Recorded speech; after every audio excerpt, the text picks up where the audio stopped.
What's going on, everybody? How are you doing? Welcome to this edition of Time Out, brand new show right here on OTS.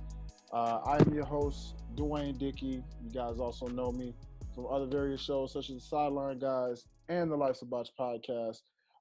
It is great to be here with these two awesome gentlemen right here. To my left, I've got creator, CEO of OTS. You already know him as the Eagle Loving, Celtic loving, all that good stuff. Got to give you guys a good note, introduction, always. Brother Derrick Myers, what's happening, brother? How you feeling? I'm good. I'm good, bro. How you doing? Doing great, doing great. Welcome to the show. And then, of course, right down to my bottom left over here, or center say, well, whichever way you want to look at it. Right. If you're listening to the audio version, let's just say he's over here to my right.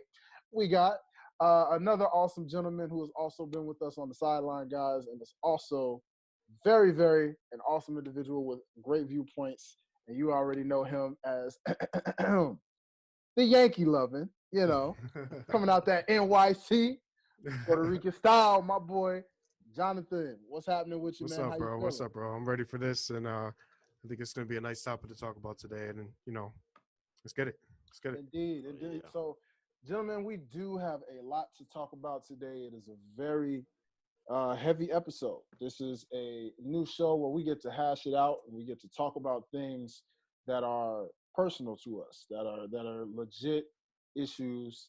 And as we know, there have been a multitude of topics and things going on within this heavy, heavy week, and that was all before Mother's Day. So let's go ahead and jump right into things and let's go ahead and fellas, let's talk about what's on your mind right now. Go ahead and tell the people what's going on right now. Let's keep up.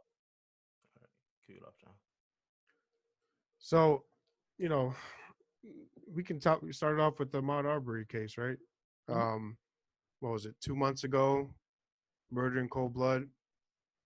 You know, hearing about it, and I'm not the type to just listen to national media and what's trending, right? So I knew about this killing when it happened.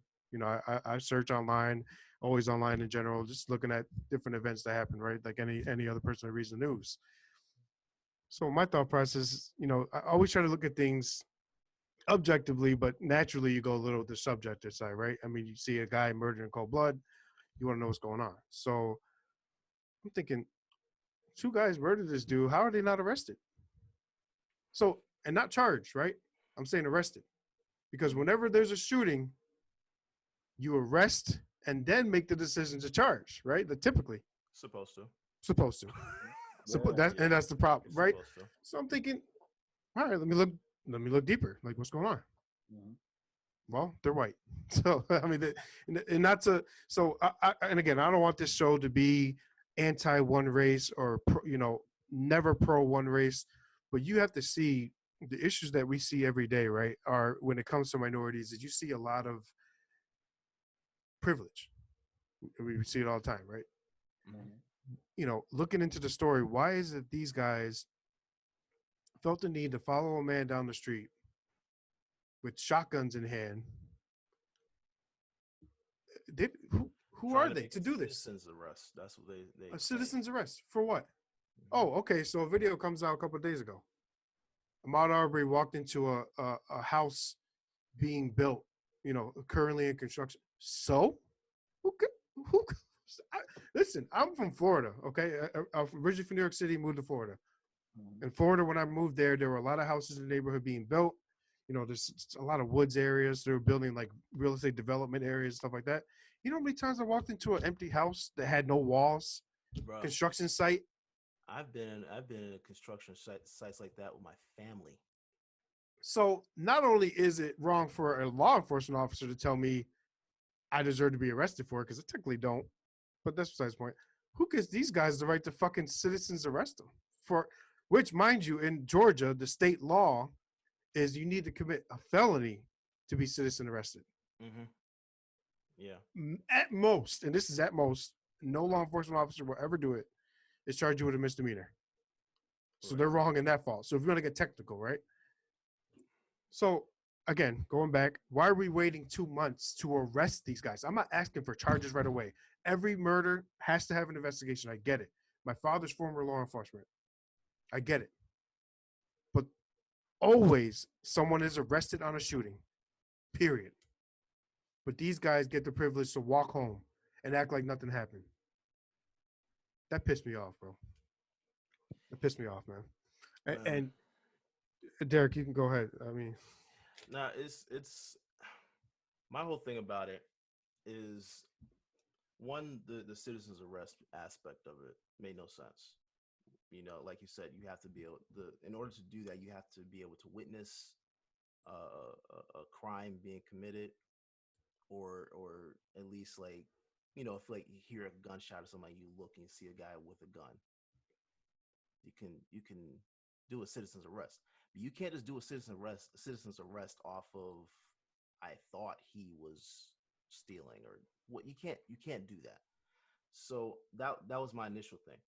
My issue now with this whole thing is the video that just came out this week of him walking in onto this construction site. like, what the fuck does that How matter? many construction sites do you know for homes have video? I've never seen a security camera in any of those sites I've been on before. Not in Florida. I'll tell you that. And again, I've seen plenty. Yeah, and I live in Georgia, so like We're right the same.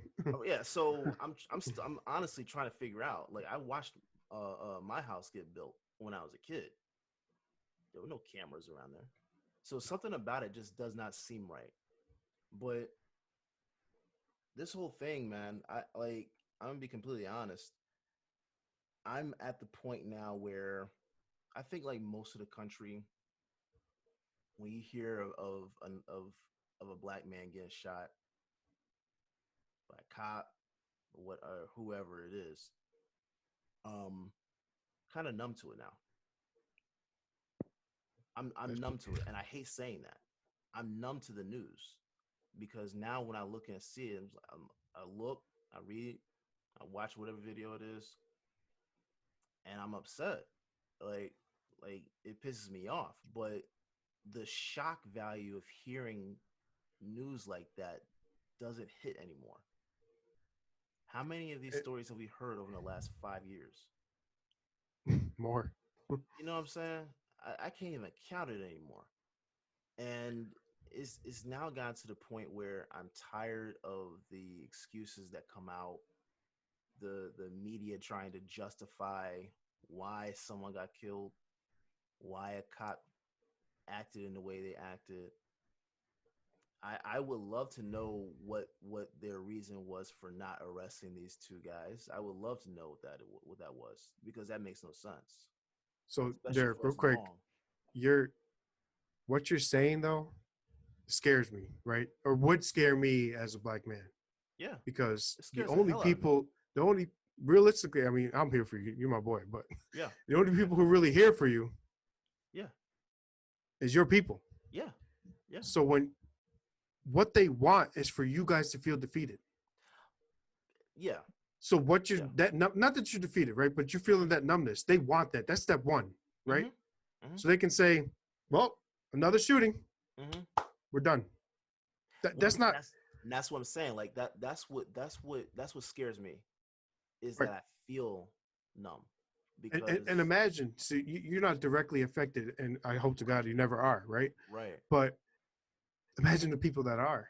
They Mm-hmm. they feel like they have nothing else to do. What can they do about it, right? Yeah. That numbness, that emptiness, that I hate that minorities are starting to feel that, because we're all we got. You know, Yeah. I'm Puerto Rican, so I'm a minority, yes, but in a way, I'm not affected. And I will bring this topic up real quick, not to distract off a little bit, but I don't do this on purpose, and I feel like no non-black minority does this on purpose. I hide under a white facade. Mm-hmm. I don't, and I hate the whole act white, act this, act that. There's no acting. You are who you are, right? Mm-hmm. But why do I feel like I'm okay if I hide behind that? Why can't I be me? Yeah. My Puerto Rican, loudmouth, crazy ass person. Like, that's who I should be, Yeah. right? Yeah. But that, I, like I hate to even think it, but I'm lucky, right? Like in a way, I'm lucky that I can hide under the facade because of the environment we live in. Mhm. You guys aren't. Yeah. So I hate it. No, we have It's targets like on our back. when I you do, and I try to say I'm a minority, but I feel wrong for saying this sometimes. Like I'm not. I mean, I am, but I'm not. Right? Like I can Yeah. hide. I can hide. I don't Yeah. want to hide. Fuck them. Yeah. They got something to say. Come see me. Yeah. But I can, Yeah. and Yeah. I feel like a lot of Yeah. minorities that are not black can. Oh yeah. Right? Especially Hispanics And that's sad. that look white.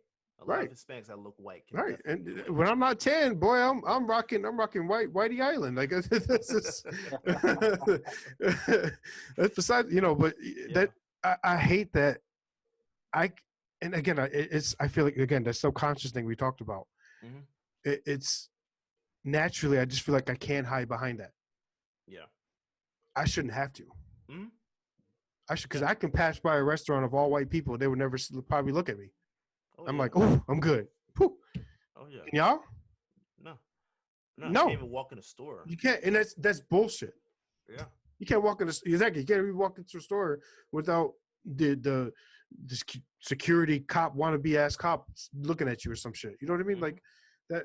That's wrong. That's just that natural bias in people's heads, man. Yeah. That's what that is. Now, Jonathan, I do have a question for you. Yeah. When you mentioned, of course, being of Puerto Rican descent and having a lighter shade, but then still by being Puerto Rican representing minority, but then also like you said, being able to hide. Right. What would you so? What would you say about someone who is Dominican and is our shade and gets treated like a African American? So I think it's funny. Then you just bring in more of like the physical trait, right? Are they darker? Are they not? Hmm. I think you're right. So someone of any darker color is naturally discriminated by law enforcement, society as a whole, Hmm. the people at the grocery store, the old lady up the street. I mean, it just that just happens, right? I Oh mean, yeah. you see uh, people who are Mexican discriminated more than people who are Puerto Rican but lighter shade. Dominican, same thing. I mean, minorities. We are all minorities. I will say that 100%. We all fall under that. Um, you know, they're they're lesser than us, right? A lot of people have that mindset. Hmm. We're not. I can promise you, I'm not lesser than any of the next white person next to me. I You guarantee know, you, a white person wouldn't say it in front of our face. well, they I wouldn't. They guarantee. would never. That's the thing. They don't say it Yeah. unless they're in a big group. That's when Yeah. they get tough. Yeah. But Yeah. Yeah. that's besides the point. But Hmm. you know, I, you're right. I think skin color that's the biggest problem, right? It's skin color. The skin color has a lot to do with it. I think any person of darker color is going to be looked at differently Hmm. and is going to be judged on a biased front the minute you see them. Oh yeah. And Oh yeah. and it's like corny to say it. I don't judge anybody off of how they look at all, bro. I Mhm. don't care if you're white, black, pink, orange, green, purple. That don't matter to me. Who are you? If you're a Yeah. shitty person, you're a shitty fucking person, Yeah. and I'm gonna call you out. Now, off that though, that is one thing that I've heard white people say. I've heard white people say that, but then they've taken it a step further and say, "I don't see color. I'm colorblind," as if that's a compliment. You know what So I'm saying? That's a problem. I have a huge issue with that because if you're saying you're quote unquote colorblind, now you're saying you don't see what makes me different. Like what makes me unique. You know what I'm saying? and yep. and in that you're in saying that, now you can go ahead and say that you can't see the issues that I deal with as a black man, or what Dwayne deals with as a black man, what our parents have to deal with in terms of having to actually be afraid for us going out.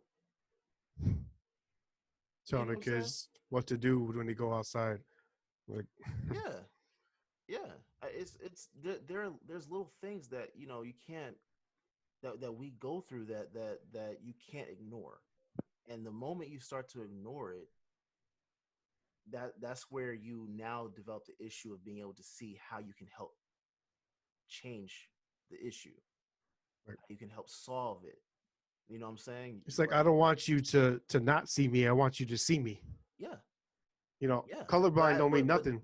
but don't ignore it. Right. Like you can't ignore what makes us different. Yep. You know what I'm saying? You're right. And part of that, in all honesty, is for white people being able to acknowledge their white privilege. My whole thing with that is that you know I've had this conversation with white people a couple of times, like in the last few years. I've had this multiple times, but what I try to tell them is you're looking at white privilege as a bad thing. I look at it as a good thing when you use it the right way. You know what I'm saying? It's You're right. white privilege. I look at as a superpower. Now you can either be a superhero or you can be a supervillain. It's your choice. You're right. But it is a superpower that you can use to help. It's the same way for us as men being able to do the same thing for women. We have male privilege. You know what I'm saying? And we can utilize our voices and our actions in different things, big or small, in everyday life to be able to help women. You know what I'm saying? And so that's Right. the same thing for white people. It's just that for some reason, white people, not all, but a lot of those that argue against white privilege, um, they get upset when you say you have when you tell them that they have white privilege. So now when you get upset and now you don't want to know what your white privilege actually is, even though you utilize it every single day, you know what I'm saying? Like, Right. actually start to listen to people. Just because you say something isn't something doesn't mean that it isn't. It just means that you choose not to see it. You're being selective. You know what I'm Right. saying? That's my issue. That's my issue. So, a little rant, but No, it's. I think it's the big thing for me is people don't care to take ownership, right?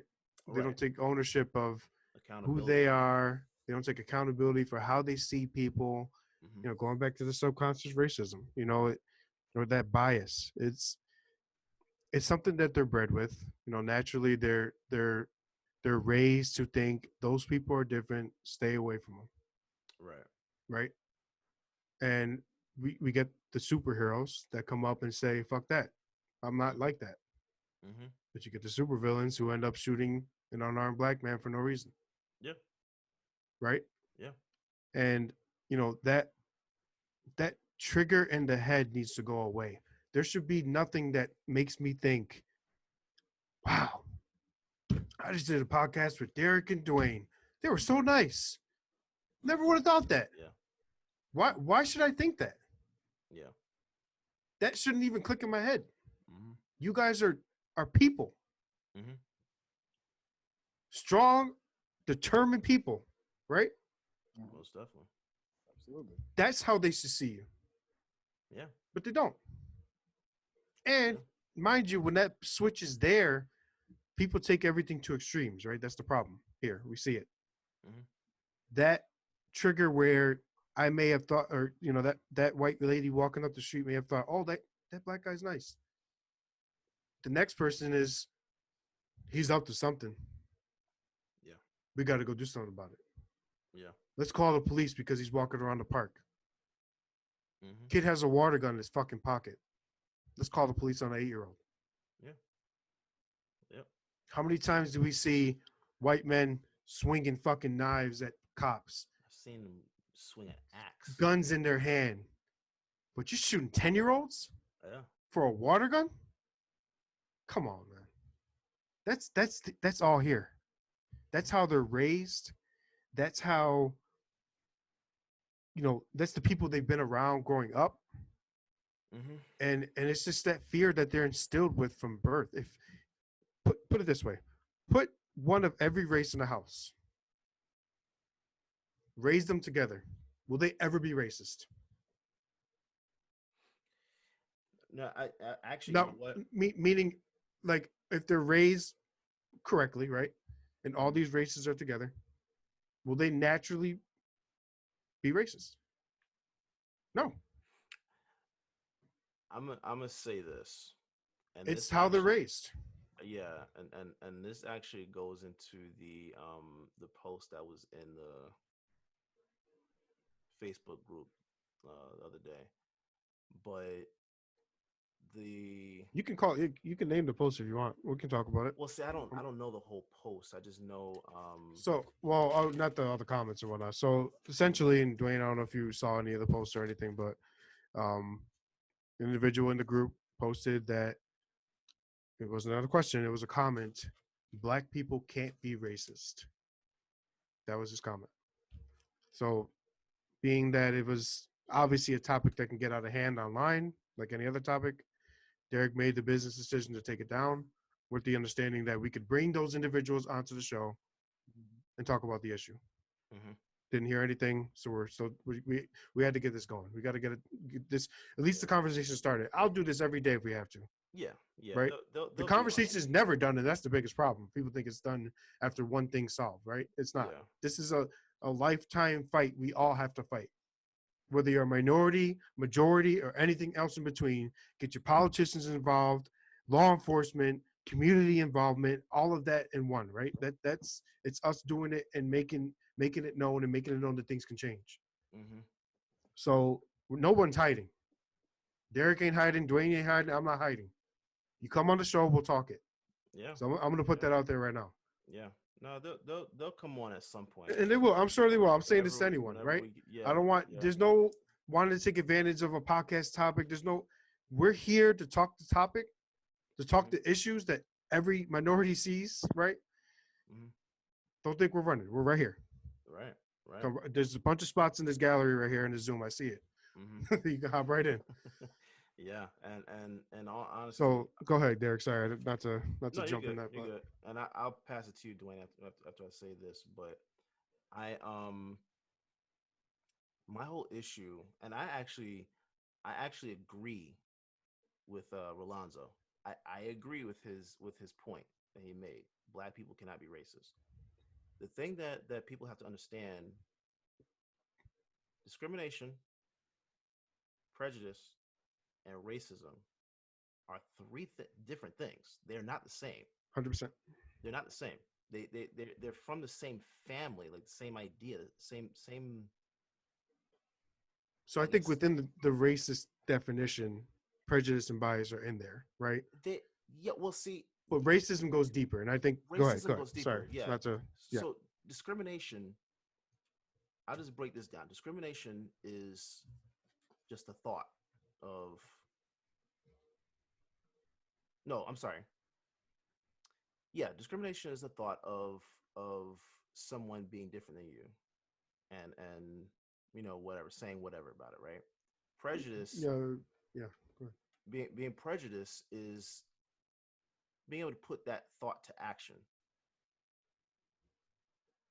Racism is the systematic power that is behind white supremacy, which America is built on. So the idea that blacks can be racist is ignorant because we didn't develop the system. Goddamn right. We we we can discriminate against someone. We can be prejudiced towards someone. Yes, most definitely. Even ourselves. That's where colorism comes into play. And Dwayne, I'm pretty sure you've grown up understanding that, just like I have. Colorism is a horrible issue in our community. I used to get scared to get tanned just because I felt like I was going to get teased for having darker skin from black people. That that's a sickness. You know what I'm saying? But black people cannot be racist. I'm sorry. I'm sorry to blow the minds of people that think that that's false and might be screaming at me at this point. But So I'll just to jump in real quick. I'll say anybody can be biased. Anybody can be prejudiced, right? You hmm can judge somebody before you know them. hmm Racism is a hate towards a certain race, right? hmm That's the definition. through to Do any you race that's not white. well? What point being though? In what world do you see blacks just hate white people for no reason? For no inherent reason. For no, well, right? No, you know what I mean. Though, yeah, based off Yeah. of what they do is different. But I'm saying, Yeah. based specifically off the color of the skin, do I hmm look? You do? Does that happen as often? No. For Not now, not I as will say exactly. this, Yeah. and on top of that, y'all don't have the privilege to be racist. No, I mean, No, we don't. and that's no offense. You really don't. Mm, The minute you act racist in the same way they do, what happens to y'all? What happens to minorities? You get shot, you go to jail, all the above. we're done. You don't have the chance to. Yeah. So I agree. You can't be racist. In what world can institutional racism affect a group of people that started that trend? Yeah. White people can't feel like they're being discriminated against their race. They started the whole racism trend. They built it. They definitely It's like built. that Pikachu meme. But the one day a white person feels like they're racist, they're gonna be like my race. Like Yeah. it's naive to say that white people could just feel that they're discriminated against their race. I Yeah. mean, and this isn't anti-white. Again, there are good people within all races and nationalities, all of it.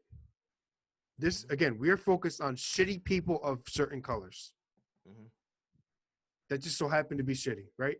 hmm It's no general discrimination or hmm prejudice, right? Yeah. But the system that they built, the foundation, like Derrick said, that this country was built on, is one where you guys don't have the chance to even be racist. No. You damn sure could try, but I mean, where's that going to head you?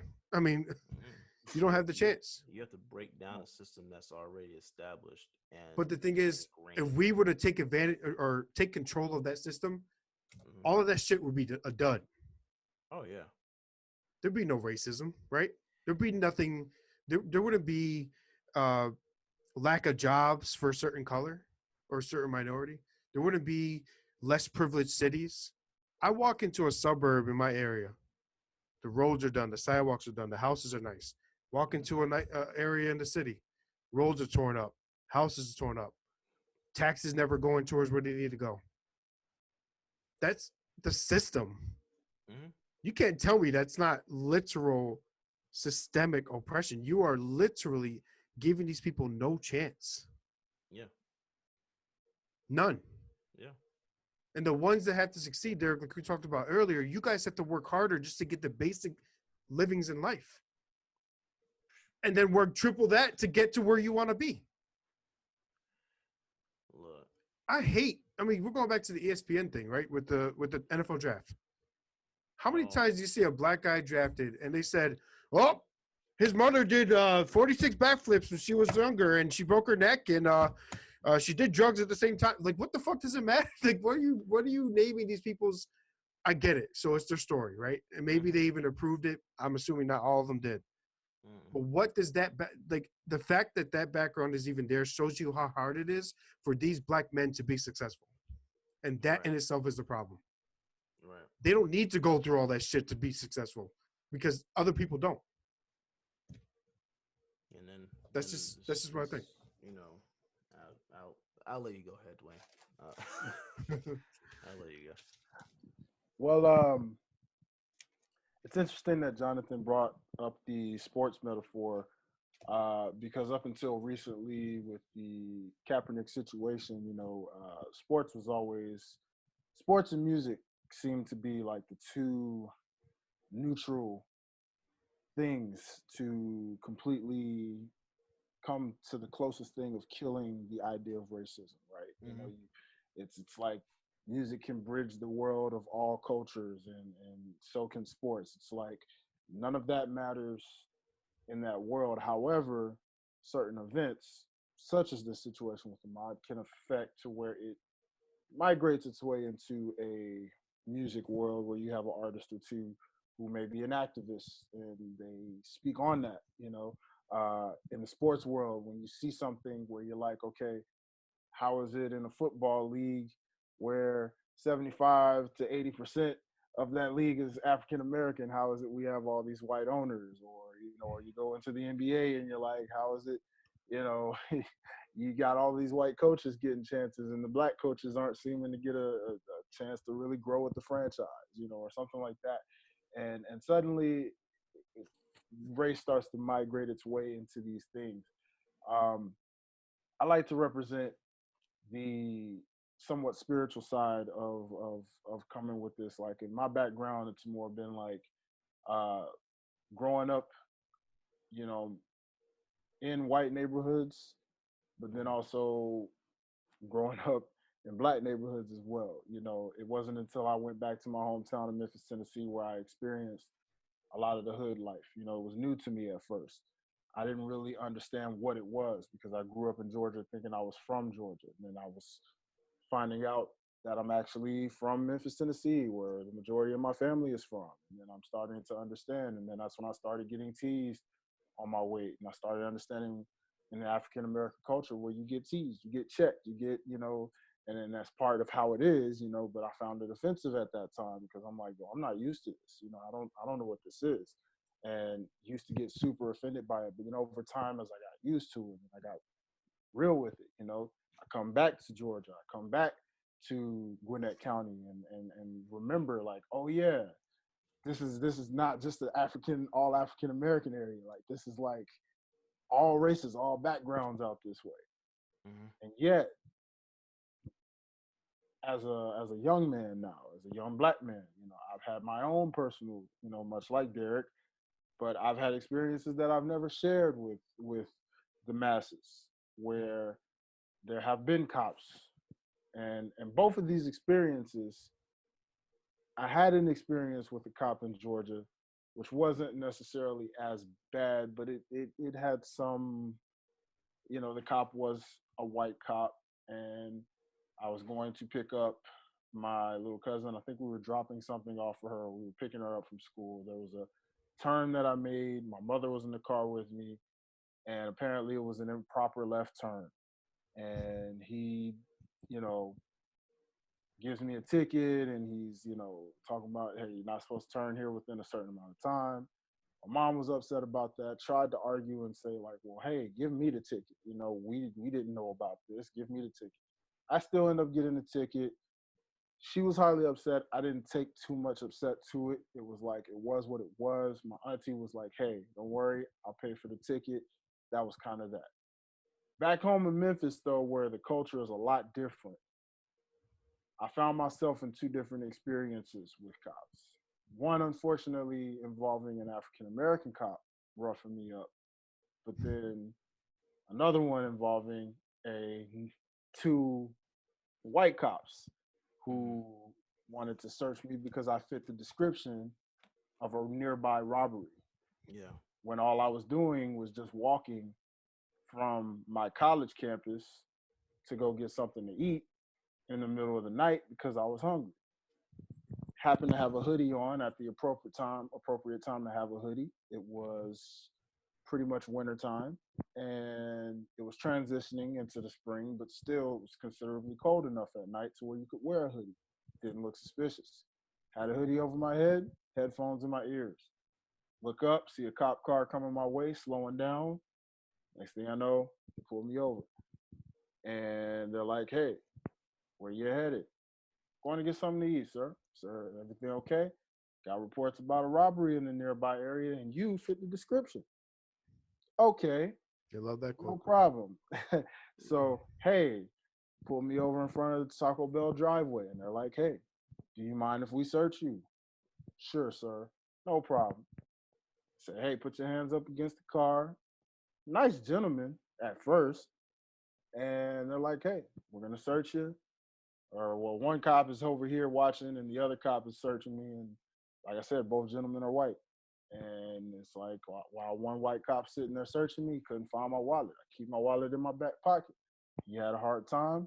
My hands are up against the car. I'm trying to help him out, but then they get super defensive really quick. Hey, don't move. Don't move. Like, okay, trying to let you know Mhm. it's in my back pocket. That's all I'm trying to let you know. So they finally find it. They go through. Now you would think I'm in Tennessee, but I have a Georgia license. You would think that would tell them something automatically. But of course, cops still do what cops do. They run through the system, do the little checkup.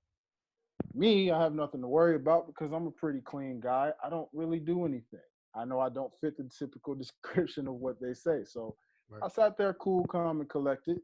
Yes, it sucked to go through what I went through, but I didn't allow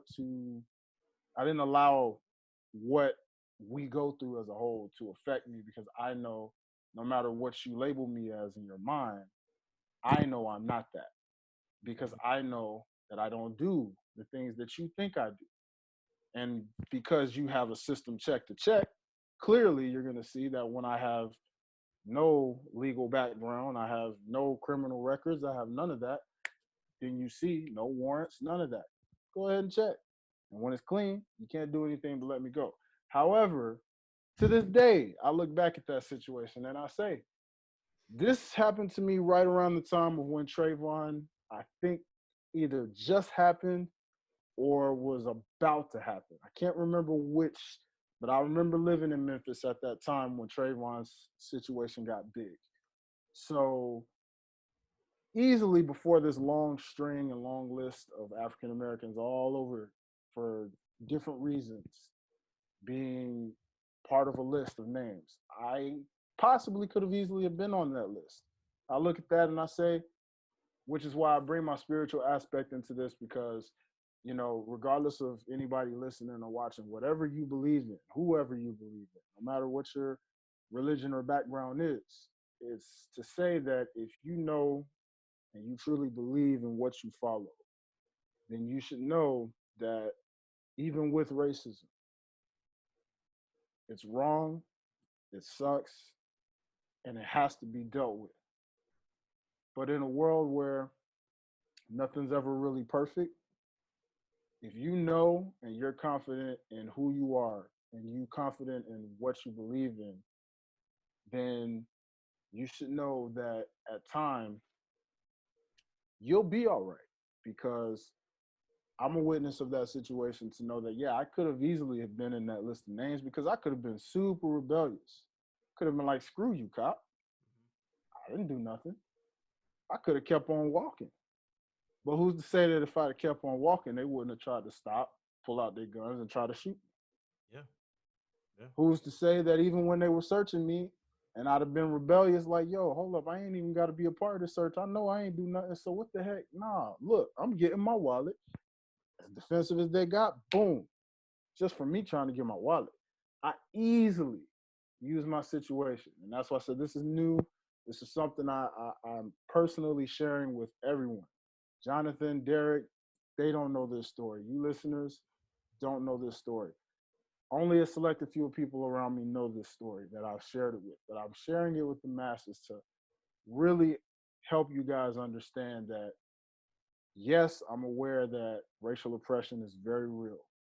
And I much like Derrick, much like Jonathan, I can't stand it. It does get to me. And a lot of times I don't speak particularly on these subject matters because I am so cool with everybody of different races. I have cool white friends that don't judge me for who I am, that understand what we go Damn through. right. I have neighbors, next door neighbors in my house who my next door neighbor is a cop and he's a great man. He's a white man. He's a awesome his entire family, his daughters, I know all of them. I go over there every day. I hang with them. Good people, great people, you know? And they definitely surprised. And Derrick, I hate to say it, but yes, he was wearing a Trump shirt one day, and it didn't bother me. It was what it was. It's like, hey, that if that's what you support, That's it's what you. you support. It's not. That's your You man's. know what I mean? Like, look, I still, you know what I'm saying? Like, I had to make that point to Derrick because I know how he feels about it. But what I say Yeah. Hey is, man, like I look. said, I'm surprised he didn't log off. but what I say is, I want to encourage the people out there that are listening, more specifically my African Americans or my Puerto Ricans, Hispanic, whatever you are, if you are not white, okay? Because I can't say this because I have seen, trust me, I know people with the white privilege. Again, from my white friends, trust me, I have seen the white privilege firsthand. I've seen it, Right. but I don't allow it to anger me. I don't allow it to upset me. I sit there and I say, and I'm here to let people know and keep you encouraged. You are not what people say you are. And if you know you're not, just carry yourself. And it's the same effect of when they say, be the bigger person. You know how they say when conflict comes, you walk away. I know it sounds corny. I know it sounds cliche, but I'm a witness from my own personal situations. Because again, what I dealt with cops, I dealt with it with a black cop and two white cops. Right. Okay. So with law enforcement, while also living next door to a cop, okay, just really think about this, guys. I have dealt with physical altercations from a black officer and two white officers, while also staying next door to a white officer who I'm incredibly cool with and incredibly love very much. Wave to him all the time, speak to him. We just had a conversation the other day. So the thing is, I want you guys to understand at the end of the day, bump the media. I don't watch the news. I don't. I don't watch it at all. I don't care to watch it. The only time I may come across the news is if I'm either flipping or if scrolling on social media and people are sharing, and every time these tragedies happen, like what happened with Ahmad, yes, it's disturbing when you watch a video like that because I say to myself, yeah, that could be me. That could have been me a long time ago. I am a living witness, and yes, I am a black man. I acknowledge that I'm a black man. I've experienced what every black man experiences. Yes, I get angry, but my spirituality allows me to suppress my anger enough to understand. I fight my battles through my music, knowing that that's therapy for me to release what I feel. And even when I'm still angry, I trust in, for me, being a Christian man, I trust in the fact that I know that God has me because of my personal experiences. Again, as I just told you guys, I could have easily been something on the news, especially in my hometown of Memphis, Tennessee, where we're on first 48 almost every time. So there's a reason for a lot of us out there to get shot up by cops or white people for that matter in general. And I've dealt with the prejudice. I've dealt with all of that before. But I've also grown up thanks to a mom who's wanted to keep me out of the hood. I've grown up in the white neighborhoods. And so I've always had a sense of looking at it on both sides. And I've always been cool with every race of people.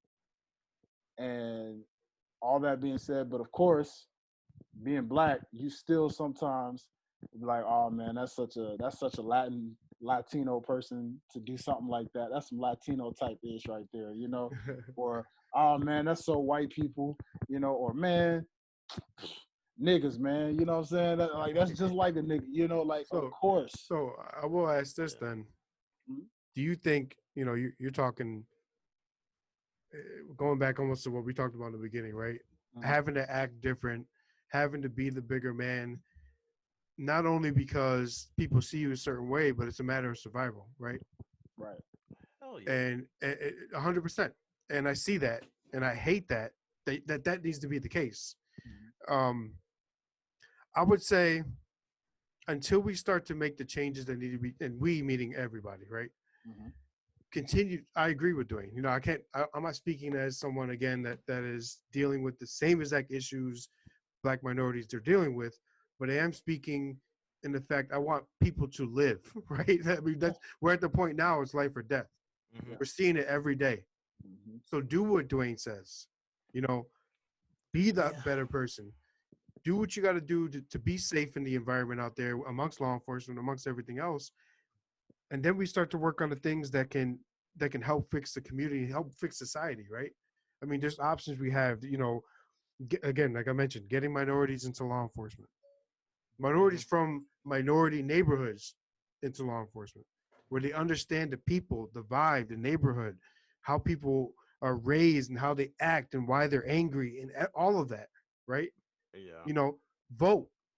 I'm not talking just president. I think president, for me, and this is my opinion, is a celebrity position. Oh They yeah. sign paperwork, boom.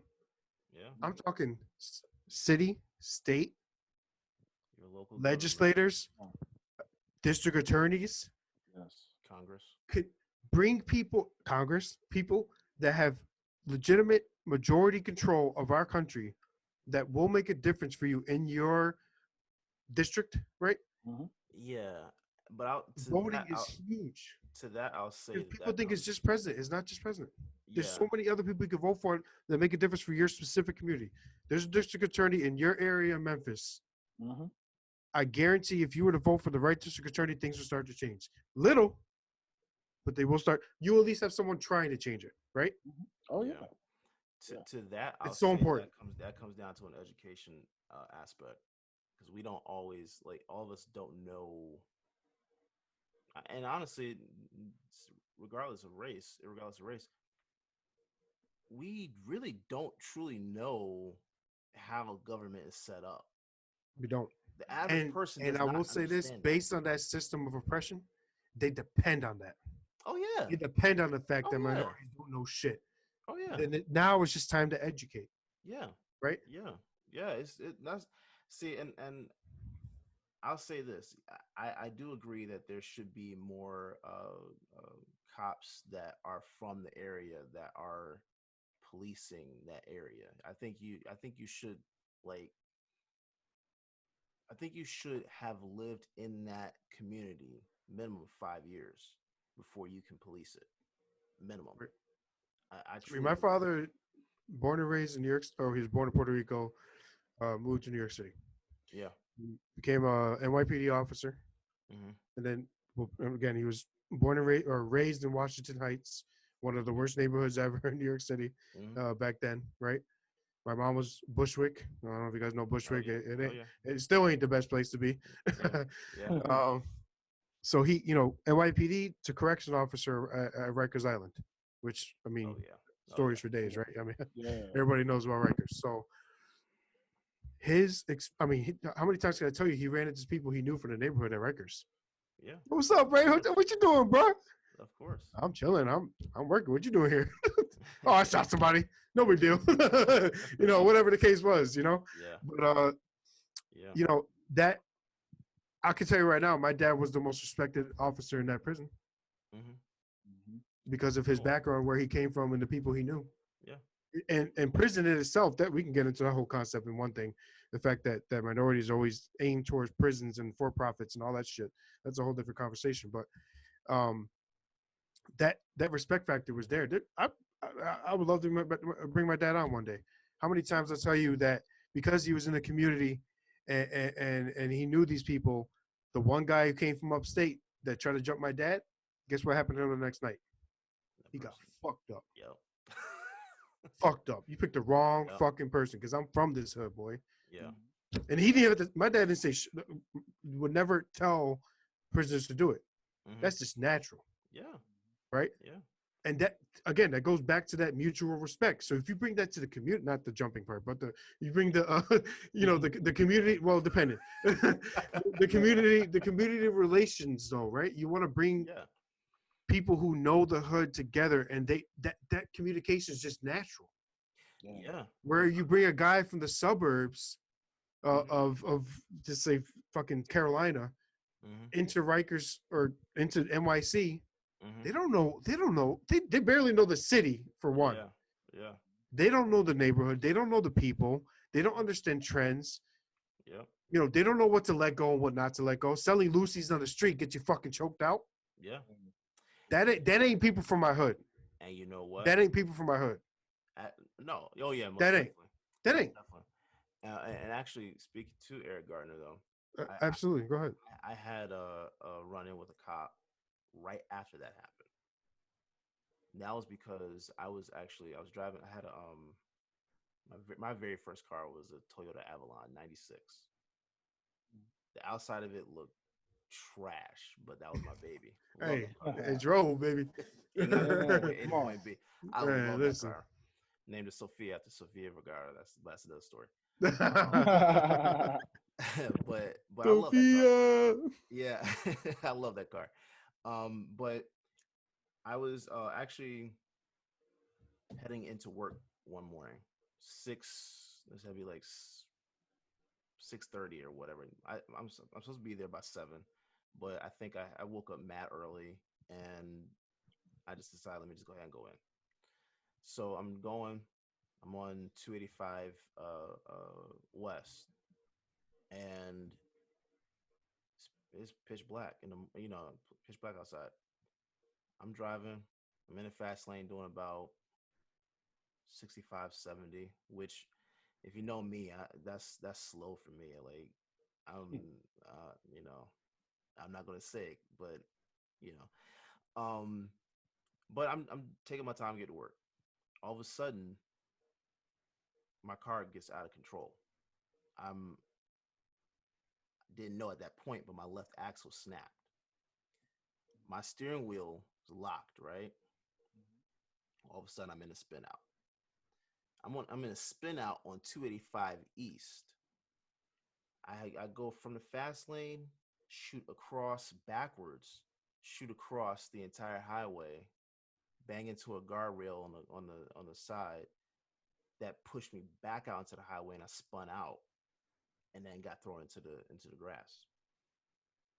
I was probably like this close from actually hitting a tree, and that actually had a cross right in front of it that someone just died at.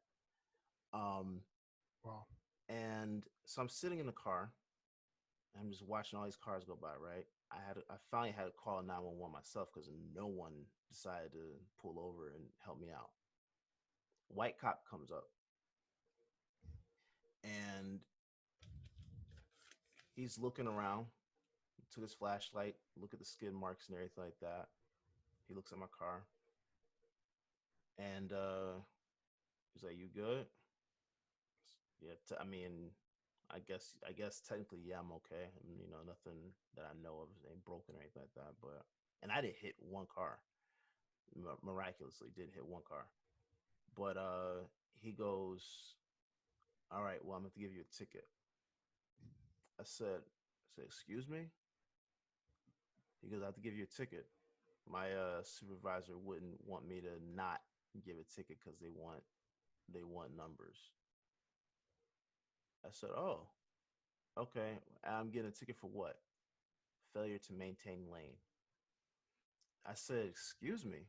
I said, I couldn't control my car. My steering wheel is locked. And he's starting to come back at me with whatever excuse. And then all of a sudden I'm thinking, yo, hold up, let me be quiet. Because Eric Gardner had just gotten killed, I think like a few days prior to that.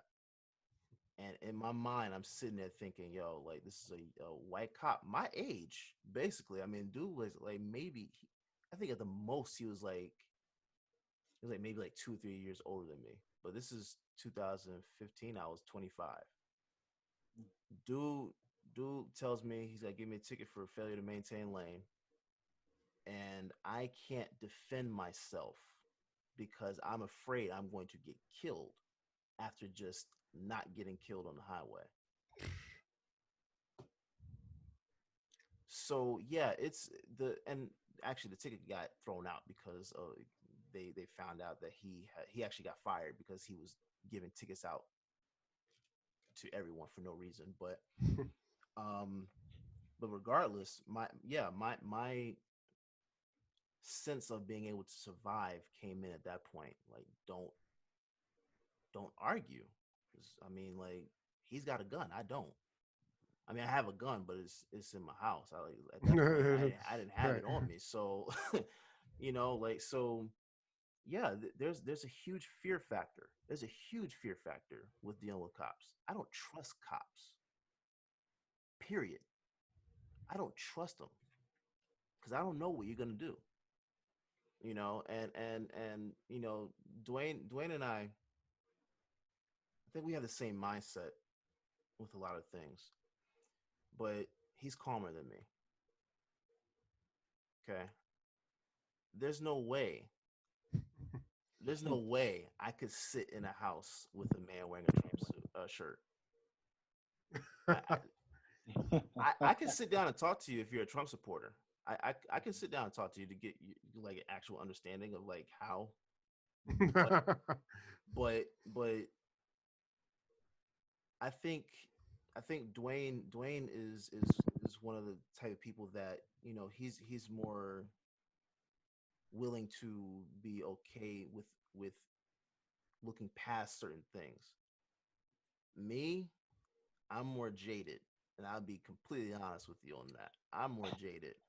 I can't I can't deal with that because So based off of I'm liable to say something.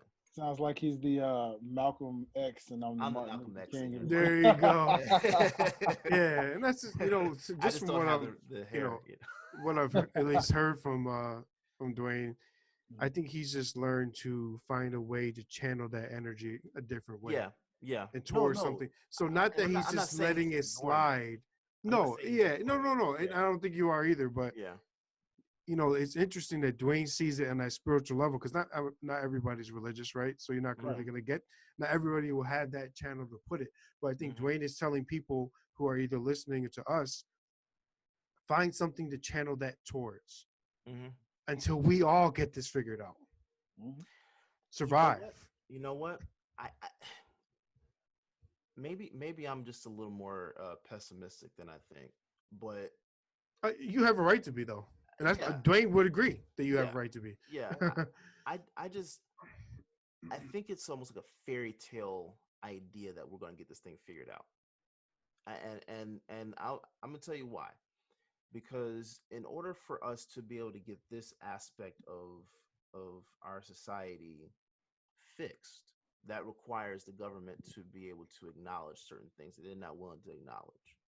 That's because we have the wrong people. Oh yeah, yeah, but you're still 100%. having people that are learning their ways that are coming up that will be in those positions one day. I hear you. My thing is for any white person that is tired of the discussion of racism, that's cool. Congratulations. I'm not sorry for you. You know why? We have to live it. How tired do you think we are with having to actually look over our back every time we go into a store? I have to decide whether I'm going to wear a hoodie or wear shades because I can't wear both. You know what I'm saying? How tired and exhausted do you think we are? We live this thing. You can decide whether to jump in or jump out. You don't have to be in it. The only thing that for white people that aren't allies, the only thing for them is that, and even for people that are allies, because you still have the ability to hide behind white privilege. For any white person that's tired of it, do something about it. Do something about it, because racism will not end in this country until things are acknowledged and until white people actually lead the charge. It's not up to us to To stop stop it. their shit. Yeah, it's not. It's not. That's You're not right. our responsibility. White people have to be okay with taking responsibility and saying, "Hey, you know what? That is fucked up. And it's not even just that. Let me do what I need to do It's to not. help them Oh, out." it's there you go. That's important because I feel like there's so many people out there, and I would even argue a majority that do say, that's fucked up. Mm-hmm. What else? Yeah, We it's know it's just fucked up. see, and here's the thing. Help us. This goes into the Help spiritual you. aspect. that the Bible says this: faith without works is dead. Okay, so if you're not willing to do the work behind what you believe, it's That- a moot point. What do you believe right. it for? You're right. Because you're not willing to do the work behind it. You You're have right. to have work, and you have to have actions and deed. Like they go hand in hand. If you're not going to do the work behind what you believe, leave it alone. Leave it alone, because now you're dead weight. Now you're I dead hear you. weight. And that goes into what I was talking about with white privilege, white people being able to use it like a superpower, and being a superhero. Those are the people, the allies that are willing to acknowledge and say, you know what, I do have white privilege. This is how I can utilize it to help people that that that that are in worse positions. You know what I'm saying? But you have to be able to acknowledge it. And White people that take offense to it are I'm tired of it. I'm tired of them. I'm sorry. the most tired argument I hear that a lot of people in the majority say is, well, it ain't as bad as it used to be. Mm-hmm. Hold up, time out. Literally, time out. Just because we're not in the slave days anymore, don't mean things are fine. I don't know. It it doesn't mean everything is better for minorities. It ain't. Not at all. And It ain't. to some degree, slavery is actually still around, just in a very different way. Oh, Absolutely. Slave. it's definitely Slavery is it's in masked. it's in the prisons. Mm-hmm. Slavery is at times through the music, believe In it the or not. workforce. Yeah, even in the workforce with the 9 to 5. Media, workforce, Mm-hmm. lack of minority in leadership. I mean, you can go on, and um, uh, it just it's that system that just that that leaves you minorities just on the lower end. Every phase of life, it seems like, well, they're getting enough. Mm-hmm. That no, that's. What if I just told you you're getting enough? Like Yeah. they wouldn't like it. Yeah. Yeah. They wouldn't like And it. I mean, And I've again, so let me, sorry, not to interrupt no, you, Derrick, but go ahead. my thing is, we are focused on shitty white people, right? Mm-hmm. So let's the white people who legitimately care, like Derrick said, who will fight to make that difference. All the power, all the power to you. Love you, appreciate it. You have more work to do, Mm-hmm. and you need to get your brethren to join with you. And that's something I've talked to white people about. Like, when the ones that get it, you have to, not only do you have to acknowledge what is wrong about the system, but you have to be able to go back, and your responsibility is to go back and talk to the people that don't get it, either that don't get Change it that or refuse to mindset. get it. Change that trigger. It's going to take a long time, especially And it for is. for people that are older. In fact, I'm almost at the point where I'm at the point where I'm not looking to older people to change. Oh no. You're set in your ways. Yep. Do your thing. The people that are younger have to be the ones that allies go to, and truly talk to them, and try to work them out. I'm not making any excuses for any white people. I've never done it before. I will never do it. Never. So I will say, in the era of life that we're in now, Mm-hmm. by maybe like a microscopic amount, we're seeing improvement on their side, right? We're seeing less of that raised bias. The boomers got to go. That's the problem. Once the boomers are out the way, maybe some progress can be made, right? Um, but I think that the problem is they're they're still raising those kids, man. They're here still. Yeah. Not that I'm not wishing death on anybody, right? But that mindset is there. I want the mindset to die, and I don't know if it does in With the them current here, in those older generations. it Well, doesn't. It, You it know, it's gonna come. It could be 4 or 5 generations from now that's gone. I mean, yeah, yeah. and that's with And that's, everybody doing what they need to do. to be If it honest, that's if happens, we're even here. right? That's if this planet is still around. Goddamn right. Still around.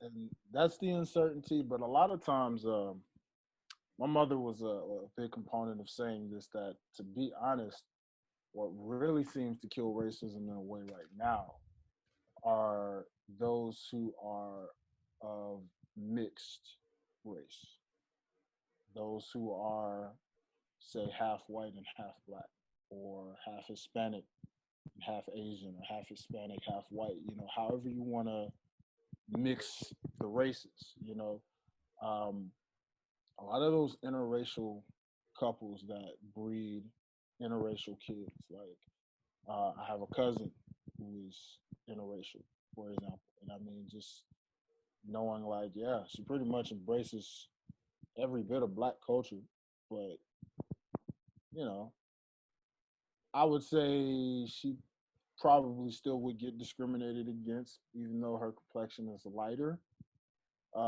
She still, just off of just the way she, I guess, her looks, Right. you know.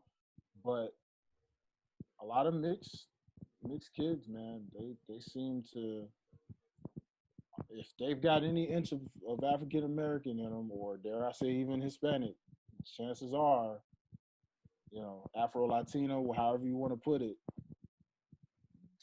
more than likely they seem to be completely against racism for the most part. Wait, can I ask you a question real quick? So, but the point that you're making though is are you saying that your mom was saying that that's the way we eradicate racism? She, more so, she feels like racism eventually will die out because of mixed children, like children who are mixed, because they're the future. Since, like, there's, if you look around lately, you're seeing a lot more people, especially in this millennial generation, who are like a mixed breed of, they're not fully black, they're not fully Hispanic, they're not fully white, like they're mixed with a bunch of other different cultures. Which, I mean, heck, Derek, you and me are mixed with other things, Mm-hmm. But I guess when it's obvious, like if you have someone as, say, as light as Jonathan, like how Jonathan says he can hide it, you have a lot of Mm-hmm. mixed kids who can hide what they are, in a sense, right? Oh yeah. But you can tell, like, oh, that person's got some black in them because of the way their mannerisms are, or even when you see their hair, you Mm-hmm. can just tell, like, hey, there's some black in them, right? And they obviously embrace it and they know it. Right. They can camouflage it because they're lighter. You know what I mean? Those type of things, like I it, don't it just think that eradicates racism though. I think by numbers, it might we might see a rise of mixed children, mixed race children or biracial, however you want to put it. Mhm. I think you might see that rise, but I don't think that eradicates racism I So I because think it would, because how can you be racist against someone who is a mixture of both? well And if at everybody the at that I point, will say this to kind of touch on Dwayne's point and his mother's point. Um, why do white people fear it so bad? Why that's do they fear mixed children? that's racism That's racism, but they because you fear it because I think they know that's going to help end it well in you a know way, right? Like lead towards that I think I think end. I think their fear is that they're going to become the minority. You're Oh, never gonna you're never gonna yes. not have white people. Okay. That's never not gonna happen. My point being, though, that fear makes me think maybe Dwayne's mom's not too out of the point. I see the thought That's behind it. interesting, Dwayne. I yeah, just it was. I kind of disagree with it because of the fact that, like I said, you're never gonna not have white people So, well, ever. no. Well, I mean, so So I don't really think that's what the point. I'm Yeah, thinking helps eradicate my, white people's mindset of they're different, right? Because Well, they're okay, technically a part of me, right? okay. Yeah, So here's yeah. the thing with that though. That's gonna Here's the thing. Is that where you come from, Dwayne? it, Well, yeah, in a way, almost. because I mean, like if you think about slavery days, right? There were there were slaves who were like obviously raped to Mm-hmm. where mixed kids were born from that. Mm-hmm. And if you go back in history, it was rare then, a little more rare then than it is now. But like then, those who were mixed with white and black back then, they weren't treated as slaves, but they weren't necessarily treated as whites either. They were Well, kind of just there, like. okay. So Mhm. here's my thing with it. Um, I see the thought process, but think about it like this: there are white people, and I actually had this conversation with Rihanna the other night about the spectrum of racism. Racism isn't necessarily always the Trump level. Racism has a broad spectrum. So you can have people that are racist that are the extremists, like anyone that's in the KKK, whatever you want to say. That's the extreme version. The lesser version of it, or the lower end of the spectrum, I should say, is like the Paula Deans of the world. So with Paula Dean, she came. I forgot what she actually said, but the whole thing, she came out and said, I think she ended up saying nigger or something like that, and what she said, right? The the lower spectrum is her, because those are the people that they might not they might not act on it in terms of looking at black people and saying, "Oh, you're lesser than," oh, or like that's that that's a nigger right there. Like they might not be that, but racism and Dwayne, because we're in the South, you know how this is. Mhm. There are white people that are racist that still can associate with black people, but certain black people that they deem to be okay. And those are the ones that are their token black friends or whatever. So Paula Dean, she's not the Trump level, but she is the level of, this is so woven into the tapestry of her, of who she is, that even though it might not be extreme, it is very subtle.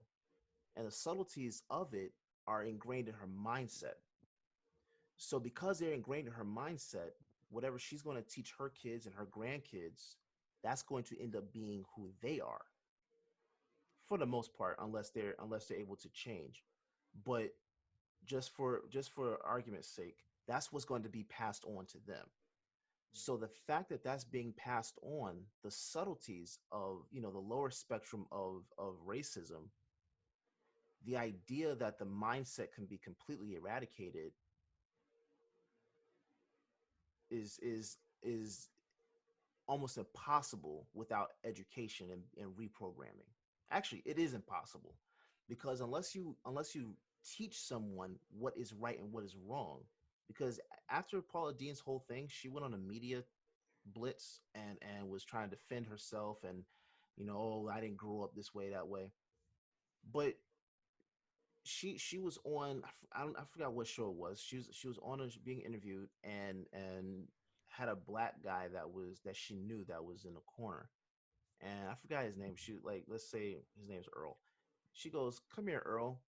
Uh, we can't see you over there because you leaned up against that. You're blending into that wall over there, or something to the effect of that." And she brings him on stage and says, "I love this man. I would die for this man," and all this other stuff, right? That's her token black friend. Kissed him and everything. That's her token black friend.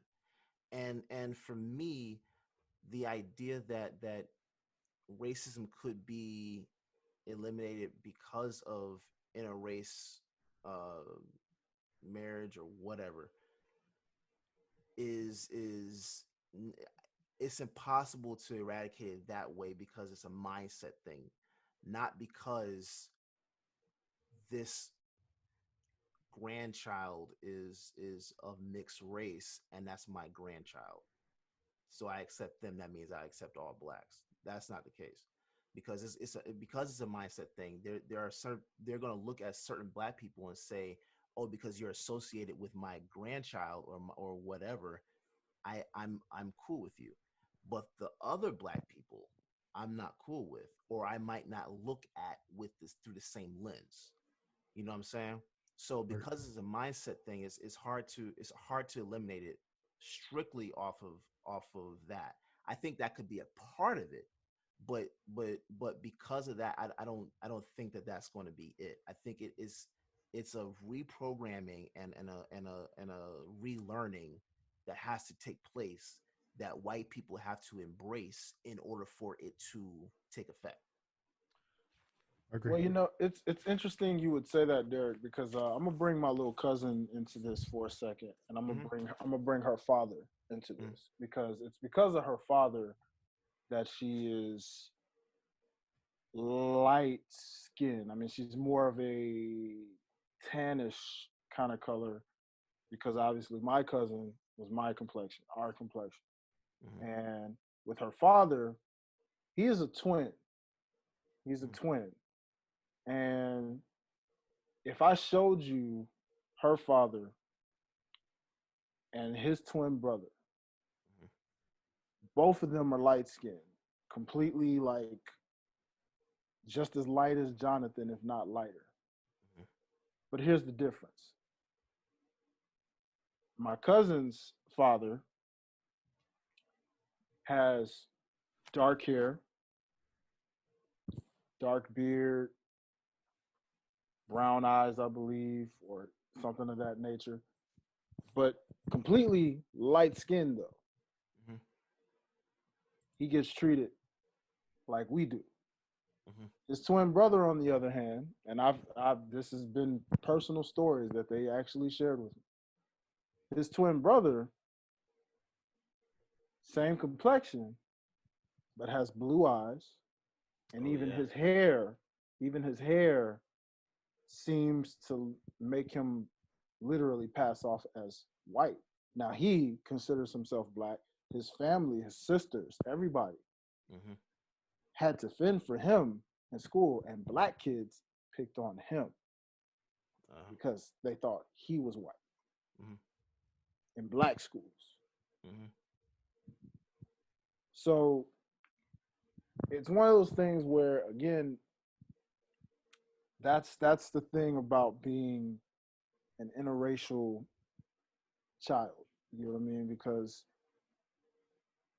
I know a lot of interracial.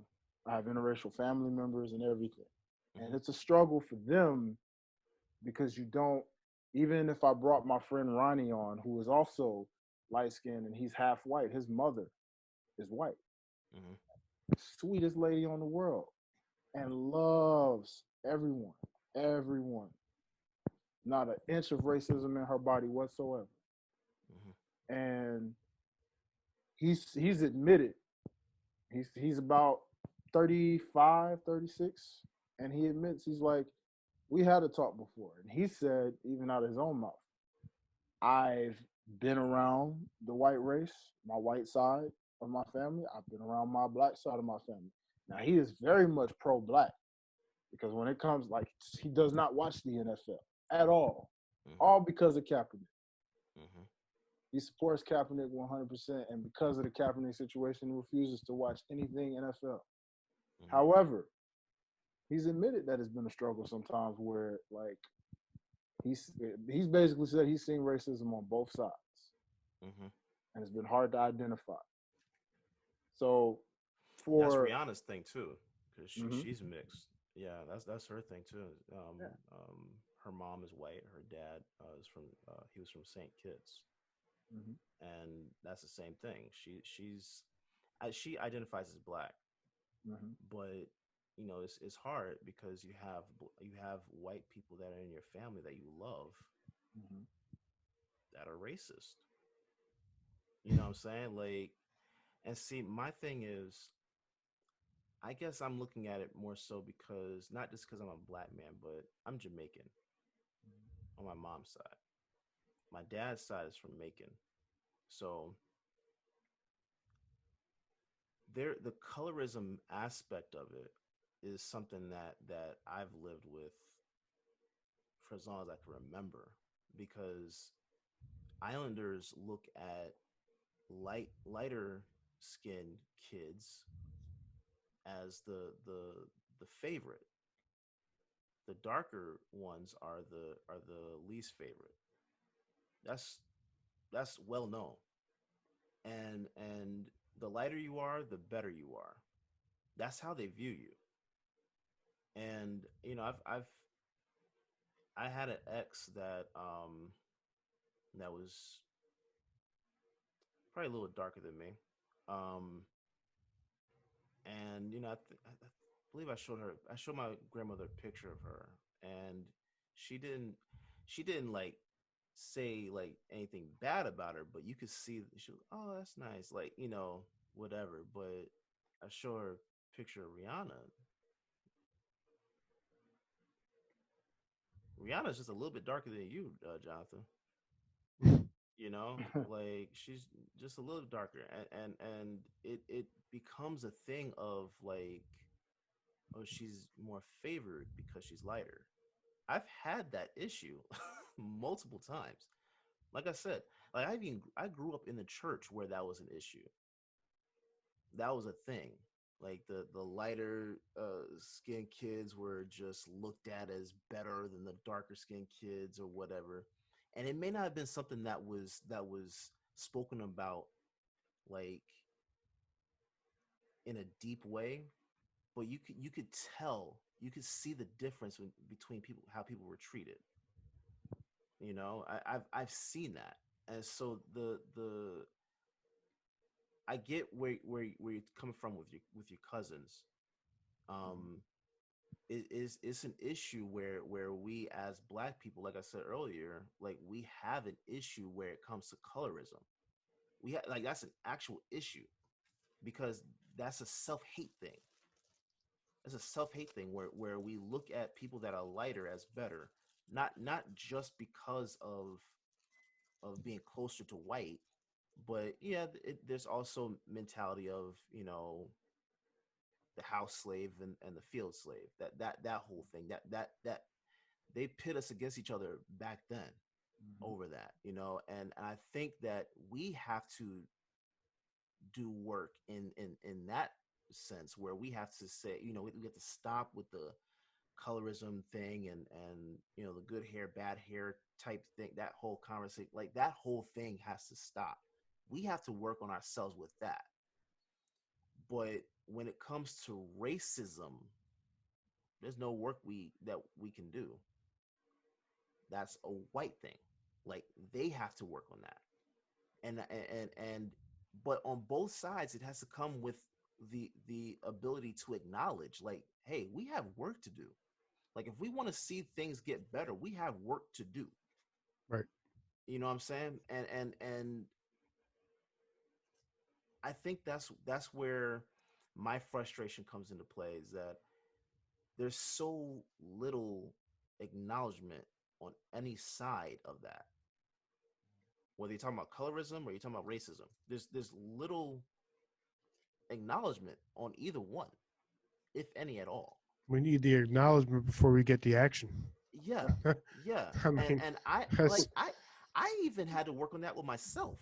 Like I Mm-hmm. had to work on and that. that, and that ownership that you talk about right there is what's important, right? It's like y'all have your shit to figure out, meaning the majority. Mm-hmm. Mm-hmm, We know we got our shit to figure out too, though. mm-hmm. Oh Yeah. yeah. But that don't mean y'all don't got shit to do. And You that know what I doesn't mean? mean that you don't take responsibility No. for your stuff because Right. we haven't acknowledged certain things yet Come on. either. Like, look, naturally, you know that. So I'm gonna bring this up. Just a quick point. Mm-hmm. You Mm-hmm, know, we see in urban neighborhoods, a lot more crime, a lot less nicer neighborhoods, so on and so forth. And I spoke on it before. I think a lot of it is due to lack of investment in those communities, whether it's through law enforcement or whether it's through where the tax money's going or whether it's through just building the community as a whole. You know what I mean? Yeah. A lot of the quick argument for a lot of people, the majority, racist majority is, well, they're killing each other and ruining the neighborhoods. Like, no. Hold on a second. It's a theory, right? I'm a criminology major for bachelor's, so the big theory that I wrote an essay on for like my major thesis, right, to graduate, Mm-hmm. was the idea of, if a neighborhood looks better, do the people act better? Now, not like all people, Oh right? yeah. So Yeah. the answer is yes. Oh yeah.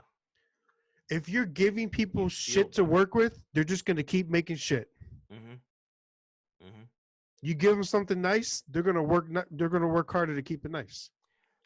Yeah, Now, but to that, and mind you, that's not an excuse. yeah, I'm gonna say that. So that's not an excuse to commit crime, right? yeah. But you ain't helping. But You're not helping minorities. to that though, I'll say, even with the crime aspect, that's a proximity issue, and 100%. that's where I get pissed off with the media, is because it's always reported as to what's going on in Chicago. Like, I don't know why Chicago is a flagship black area for you to report on all the time when it comes to black people. Always. But that's number one. That's why. That's why when I research shit, I don't go to no mainstream media. You can't. Mm-mm. You Nah. can't. There's bias at all levels I with look up my own mainstream shit. media. Yeah. Yeah. So, but that's my thing. It's like, it's a proximity issue, because in white areas you have crime. Where you have white on white. I hate the black on black crime argument. Stupid. Wherever, like, you're closer to, whoever you're closer to, You're gonna commit the crime you're going to against. commit the crime against. That's again. That goes back. Now, listen, there's shitty people everywhere. Yeah. There's shitty people in all races. Yeah. Okay, they just so happen to be next to the person who is the same color of them. They don't make it. Yeah. It don't mean it's just specifically they want that perspective, that image to be. Well, they're not even taking care of each other. Like, nah. First of all, you have us all in the same area. That's But not our see, fault. that's the argument that It's the proximity. that's the argument that they build their argument on, where if we bring up the subject of, we're tired of being killed, well, you're killing yourselves. It's What just, does that have to do with and how anything? many Like, times do they say not all white people are racist? Well, not all black people kill each other not all black people are criminals. And see, that's another or thing. not criminals. I do not paint people with a broad stroke. I No, you try. can't. You're right. Like, I do my best to see people as who they are. Rather than everything else in between. Yep. Yeah, I try my best to do that. Are there moments where I look at people and I think certain things? Yes, but I acknowledge that I at least do it. You know, You know what I'm saying? I saw a video. Man, it was So I can probably work on that. probably a month ago. It was a white woman that um essentially made like a weed shop, Mhm. right? She started growing plants and then became a business, got her LLC, da da da. Oh, heartfelt story. How many minorities in jail right now for minor drug offenses? Bro.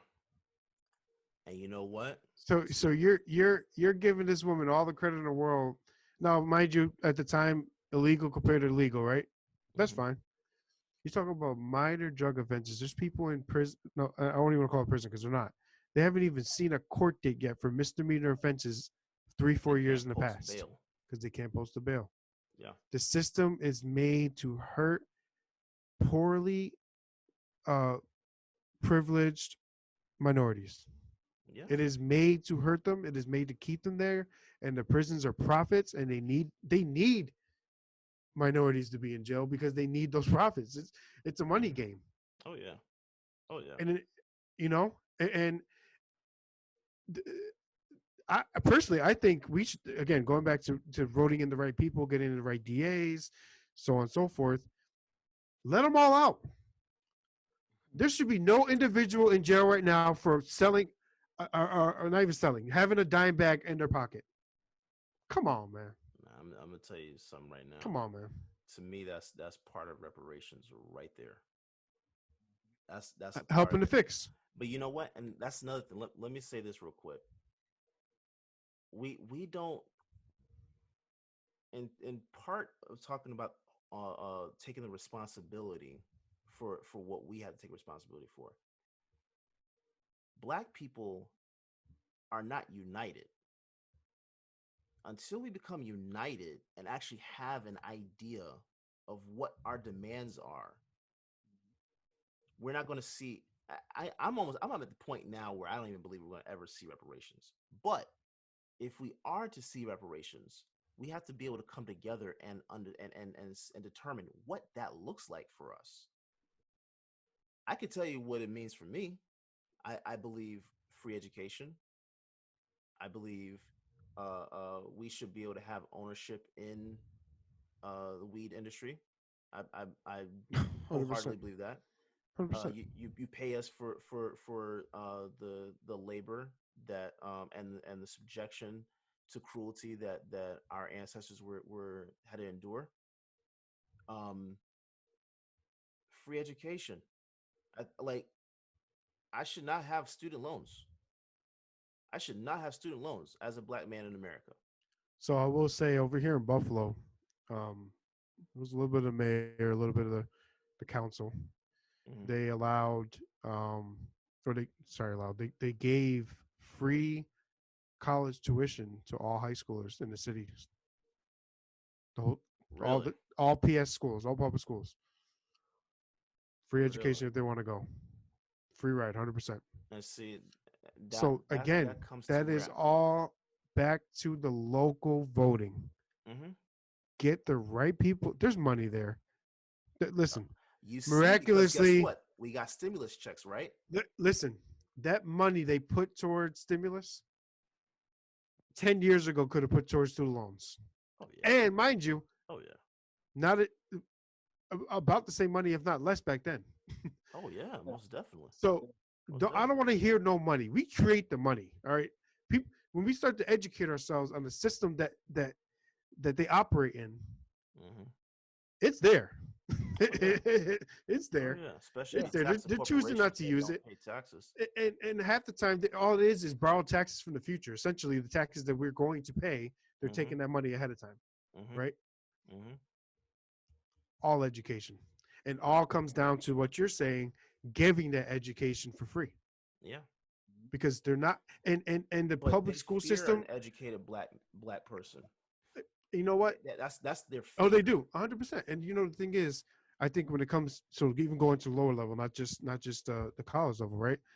We need to revamp the school systems in general. This whole what's 2 plus 2? How many sheep did Mary have? That I get it. You got to learn it. You need to learn basic math, stuff like that.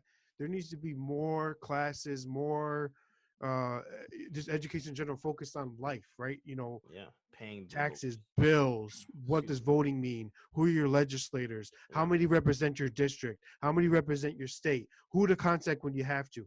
Those things mean more than anything, right? Mm-hmm. I mean, how many? If not for my father, I would have never known how to pay a fucking bill. Yeah. So how about teach that? Teach them Yeah. credit. Hey, Yeah. when you're 18, start That was putting money smart. aside to save for credit. Yeah. You know, Yeah. Actually, throw even you before know that, how about the parents pay off a bill to put in their in their kid's name, name to build a credit? but that's never taught. That's Yeah. never taught amongst all education, right? So that's not Yeah. just specifically a minority of it. That's just as a whole. Yeah. The education system is not work. It doesn't work to help people for the future. It helps them to memorize something for a test tomorrow. Mm-hmm. Do any of y'all remember your test from fifth grade, seventh grade, eighth grade, Bro, ninth grade? I don't remember my tests in college. Just to be real, right? I mean, realistically, I don't. you depending on the field you go into, you learn as you go, right? That's Yeah. just what it is. But Yeah. um, you know, everything needs a total revamp and a reimagining, like Derrick said. You know, it's hindering so many, and And again, when you don't have that privilege, either financially or by race, Mhm. you're further behind than that, Oh yeah. much further. Hell yeah. Public schools are nowhere near suburban schools. No. They're not. Mm-mm. And mind you, suburban schools are terrible too, in regards to the system that they're using, right? Mm-hmm. Mhm. But you're bringing them to a lesser level.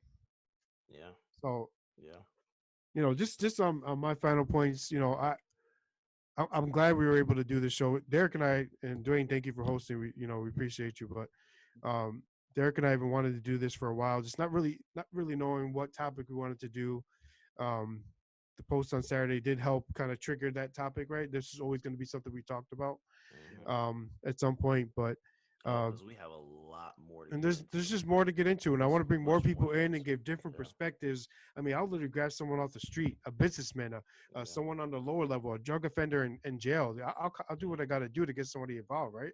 Yeah. Yeah. I think the thing is we to teach people how the system needs to be changed. We need to have all aspects of different people involved. Mm-hmm.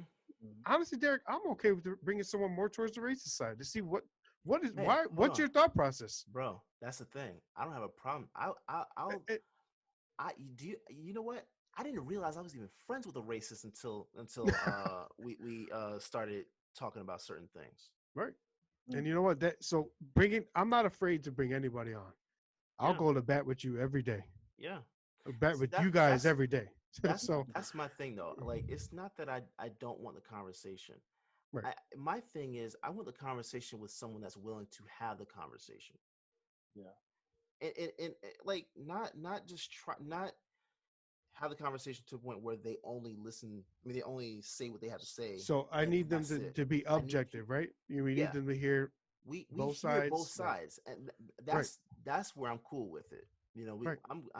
I'm down with those type of Bringing conversations. it's the only, and again, we talk about the progress and needing that progress and people understanding how to make that progress. The only way to do is by opening that conversation. Oh That's yeah. step one. That's not even step one. That's like barely a step, right? Hmm. It's The the basic. the starter. We're just still trying to start the fire.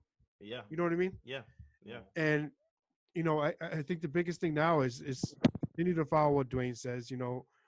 I love my brothers, but dude, like I have friends of all different races, white, black, Rican, all in between.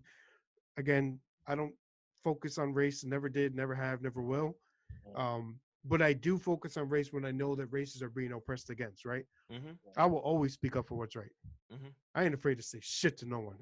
Oh You yeah. could be 7 foot tall. You can have two Yeah. shotguns coming down the street with a pickup. Huh, Yeah. I got some bangers in my house too. Come here, because that's what it's gonna be. Yeah. You know what I mean? I'm protecting my family Oh and yeah. me Oh yeah. and my Oh yeah. people. Hell You know yeah. what I mean? That's So real. that's besides that point. I'm not, again. I'm not all about violence. I can speak and I can articulate how I feel without having to want to swing on you. I mean, sometimes I might want to, but I Hmm. won't. Yeah. and I think we need to open those conversations and understand that one day we're going to run into somebody that maybe we didn't want to talk to. Yeah. When it comes down to it, right? Yeah. But that's the only way you learn. That's if we're willing to listen. The hope, and it's all hope and wonder, right? Hmm. Is that they're willing to listen as well, Yeah. you know, It's true. and just stay safe. And I'm fighting.